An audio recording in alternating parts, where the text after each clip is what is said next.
Hey guys, Boomfish TCG here, back at it again with another deck profile. Here we're going to be continuing our craft class series, this time focusing on Abyss Craft. And we're going to be looking at handless. Now, I'm going to say that I am probably the biggest Abyss hater potentially on the planet. Because I'm going to be honest, I don't like how you guys build your decks. Not for this, not for handless, and not for Machina Abyss either. But if I ever have to look at another control list, because you're gonna see Abyss. Um, yeah, we're just gonna cover that in a later video. But you guys have like 3 or 4 cards different from a list, and all of a sudden it becomes a completely different strategy. I don't know, man. It's so tiring. I'm so tired, boss. But handless. This deck's cool, and I don't mind covering this one at all. Um, this one I'm definitely not going to hate outside of losing to it because it is quite strong. This is probably if we have to talk about this format, so BP15, I'd say handless in terms of Abyss decks, either the best one or tied, because I think it's Departed is like up there, like they're kind of like neck and neck. But I think handless is a lot of people's preferred option. It's just a breath of fresh air. So this is Festive Abyss. So yeah, let's get into it. Handless implies that you don't really care about what's going to end up in your hand to begin with.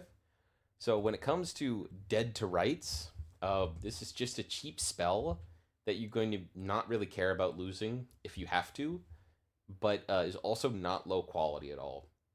Like, you might think leaving something at, like, let's say 0-1 or 1-1 in stats is not perfect, but imagine you just never interact with what you've just reduced. A card that basically is either not going to deal damage to you or isn't really going to do damage to you, and is stuck there.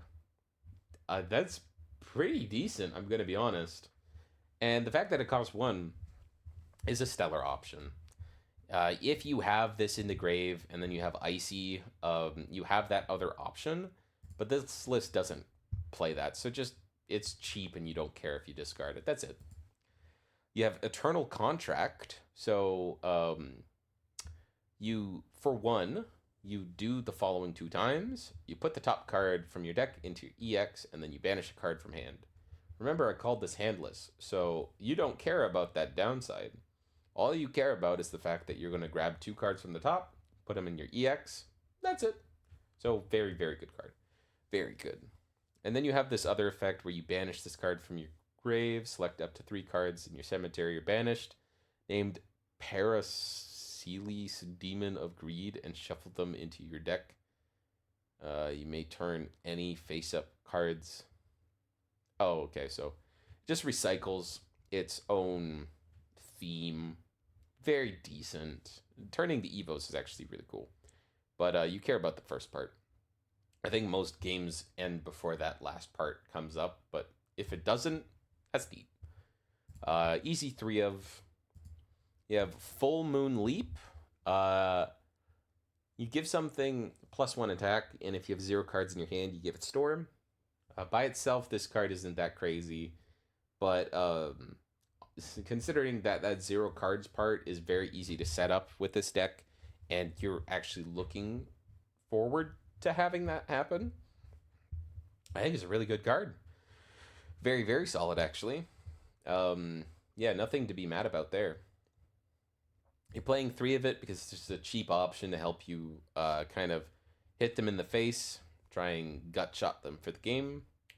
You have Stay in Paradise. Take a look at the top 4, grab a Festive, put it in the EX, and then rest on the bottom.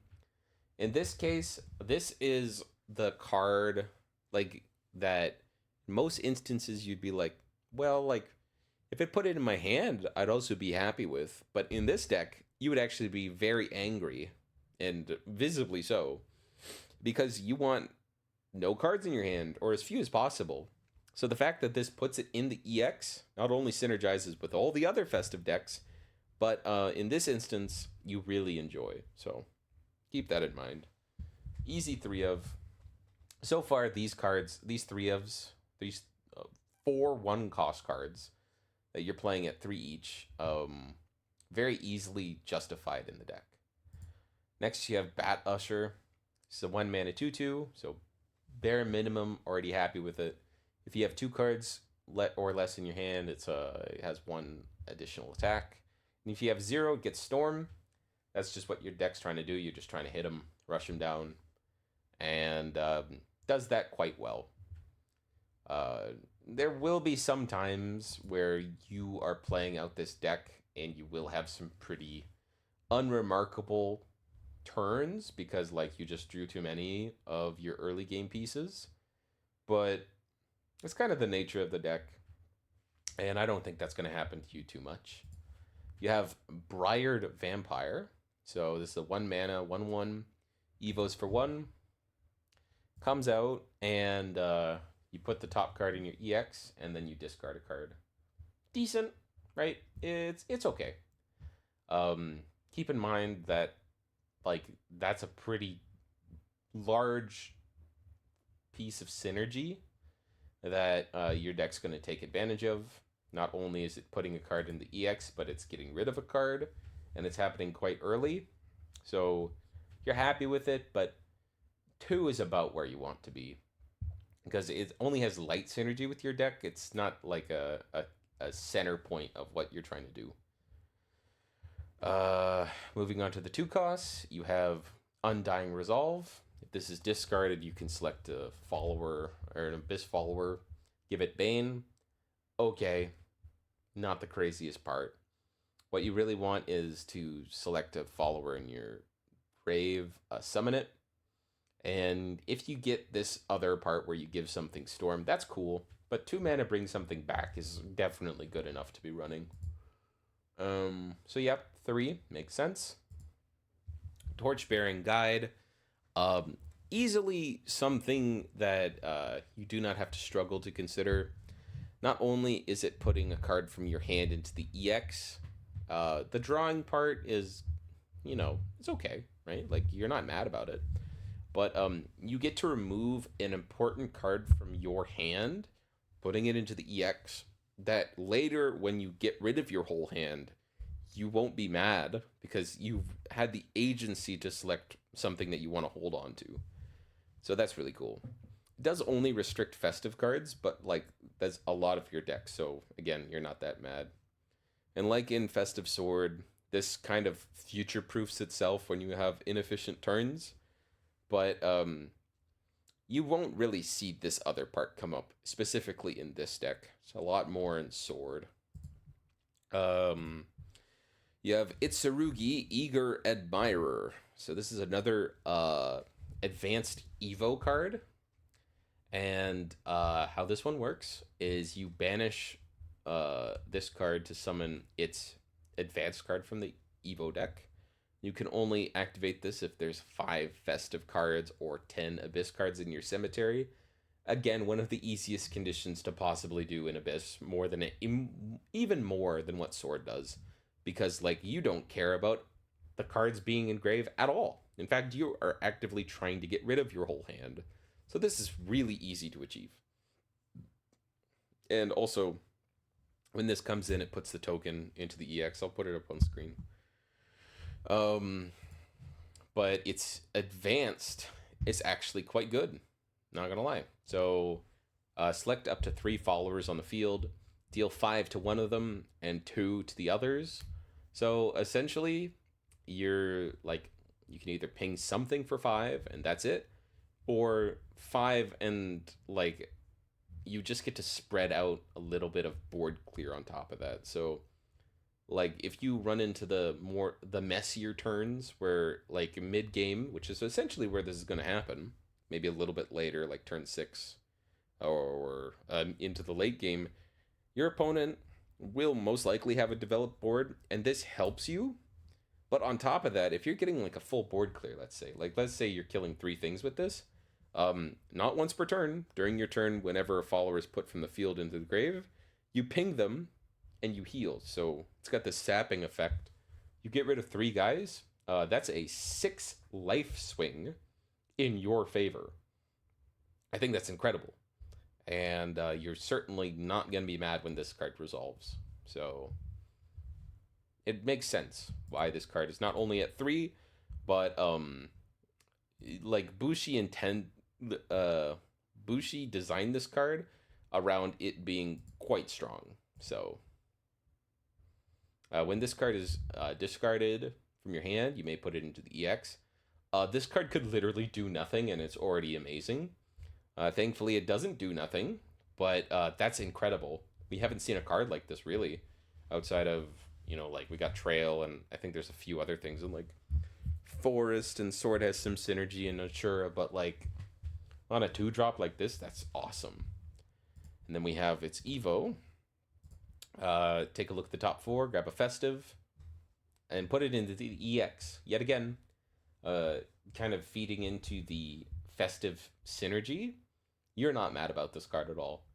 And if we point out the Revive spell that brings it back from the grave and giving it Storm, 4 damage and grabbing a card off the top is really good.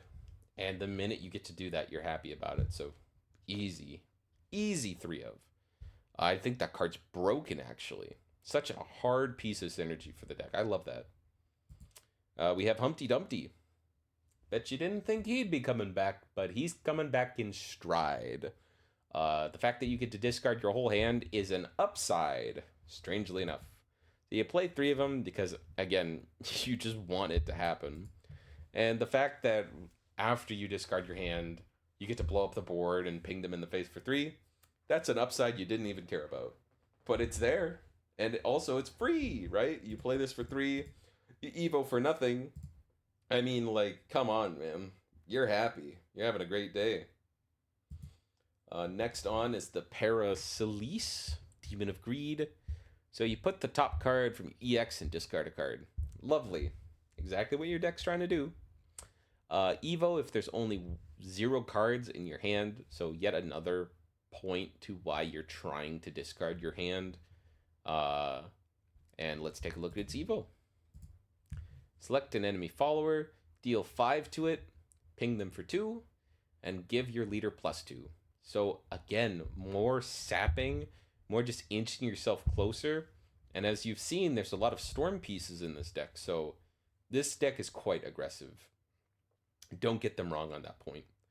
And then you also get to put a card from the top of your deck into the EX. So by itself, if you have nothing in your hand, which you shouldn't, this card essentially draws you 2 cards for playing it, and then also gains you 2 life, pings them, and removes the card on the field. I mean, if there was a premium card in this deck, this is one of them, and one of many. This guy, I don't understand why they made this card. Let's be honest here. It doesn't take ability damage. Lovely. You're telling me that Humpty Dumpty does not kill this card. Awesome. And then on top of that, if you swing, it also saps for 2. Awesome. And late game, you can give it Storm. Incredible. That's 6 damage total. This card's ridiculous, man. The only downside to it is it's not a festive card, but like every other aspect of it is so ridiculous. And it's only a bronze too. This is what we're talking about in 2026. This is what a bronze looks like. It's incredible. Next thing you got is Room Service Demon. Select an enemy follower, ping it for 3. If you have 2 or less, recover 2. If you have 0, you deal 2 to its leader. Just a really good card. You're only playing 2 of it because like it doesn't do that much by itself, but it's certainly nowhere even close to being a bad card. It's just not a stellar card. It is festive, so it has more synergy with the deck than Parkour Werewolf, but Parkour Werewolf is just such a sticky card that there's so many decks that are going to struggle to kill this thing, outside of just swinging at it. So yeah, that's the quick overview of the deck. Certainly a very, very strong deck. Um, Notably, it kind of struggles to get rid of things that have higher than 5 life, but that's not the most common thing they're going to run into. So be forewarned, this deck is going to steal games like you've never seen before, and you're not going to be aware of it either. It's going to happen in like a flash, but very, very good deck. So keep an eye open for this, and I encourage you to play it because it's very, very fun. So I'm going to give this deck a 5 out of 5. Really like the synergy it's got going. So that's 5 Boomfish out of 5. Catch you later. Thank you for tuning in, and stay tuned for more Abysscraft on the way, which I dread, but I'm going to make anyways. So thank you very much, and catch you next time. Congratulations.